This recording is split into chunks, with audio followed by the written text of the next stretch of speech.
Assalamualaikum semuanya, bagaimana kabar Anda hari ini? Kami doakan semoga sehat selalu. Definisi bangsa, kata bangsa merupakan terjemahan dari bahasa Inggris yaitu nation yang juga diambil dari bahasa Latin natio, memiliki arti sesuatu telah lahir.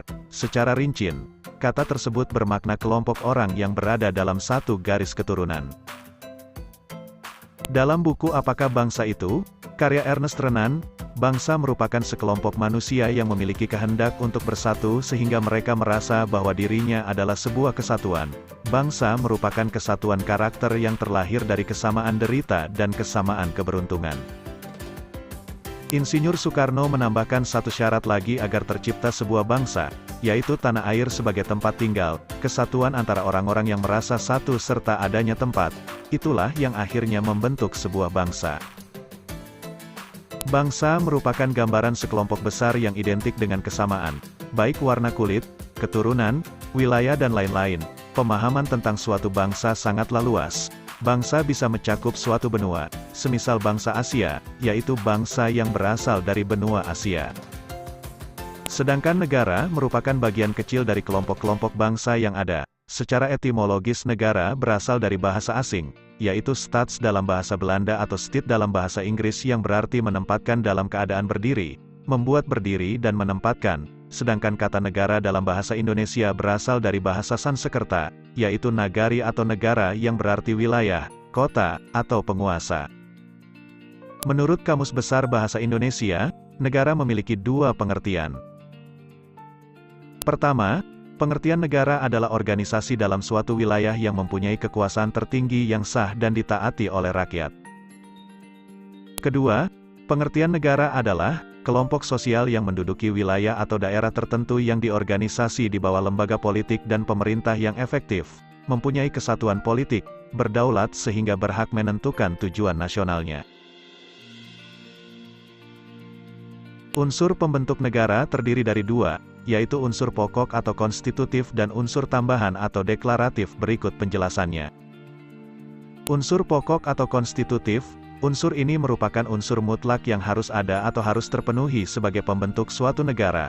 Unsur pokok berdirinya negara meliputi rakyat, wilayah dan pemerintah yang berdaulat. Unsur tambahan atau deklaratif, unsur tambahan berdirinya suatu negara yaitu pengakuan dari negara lain atas berdirinya suatu negara. Pengakuan dari negara lain dibagi menjadi dua, yaitu, pertama, pengakuan secara de facto yaitu, pengakuan fakta adanya atau berdirinya suatu negara, pengakuan dari negara lain yang menyatakan bahwa adanya berdiri suatu negara. Kedua, pengakuan secara de jure, merupakan pengakuan berdasarkan pernyataan resmi menurut hukum internasional. Sifat hakikat suatu negara, pertama, sifat memaksa yaitu, negara memiliki sifat memaksa warga negaranya untuk mematuhi peraturan yang ada. Bahkan pemaksaan dapat dilakukan secara fisik, karena negara mempunyai kekuatan fisik secara legal yaitu melalui polisi, tentara, aparatur keamanan dan alat hukum lainnya. Kedua, sifat memonopoli yaitu, monopoli negara dilakukan dengan menetapkan tujuan bersama masyarakat dengan menentukan mana yang baik, boleh dan mana yang tidak boleh. Dalam arti dalam sebuah negara hanya ada satu sistem yang digunakan, dan ketetapannya diatur oleh negara. Ketiga, sifat menyeluruh atau mencakup semua yaitu, segala peraturan perundang-undangan yang berlaku untuk mengatur semua warganya adalah untuk semua orang tanpa terkecuali. Hukum berlaku bagi semua tanpa memandang golongan atau latar belakang. Tujuan negara merupakan pedoman atau arah bagi penyelenggaraan negara untuk menjalankan pemerintahannya. Tujuan negara sendiri secara umum adalah menyelenggarakan kesejahteraan dan kebahagiaan rakyatnya. Tujuan negara merupakan suatu pedoman dalam menyusun dan mengendalikan alat perlengkapan negara serta mengatur kehidupan rakyatnya. Tujuan dari setiap negara. Dengan demikian setiap negara harus memiliki tujuan dari negara itu sendiri. Tujuan negara Republik Indonesia sendiri tertuang secara jelas dalam pembukaan Undang-Undang Dasar 1945 pada alinea 4. Tujuan negara Republik Indonesia tersebut berbunyi, melindungi segenap bangsa Indonesia dan seluruh tumpah darah Indonesia, memajukan kesejahteraan umum, mencerdaskan kehidupan bangsa, melaksanakan ketertiban dunia yang berdasarkan kemerdekaan, perdamaian abadi dan keadilan sosial, dapat disimpulkan tujuan negara Republik Indonesia adalah tujuan perlindungan, kesejahteraan, pencerdasan, dan pendamaian. Fungsi negara. Berikut beberapa fungsi dari negara.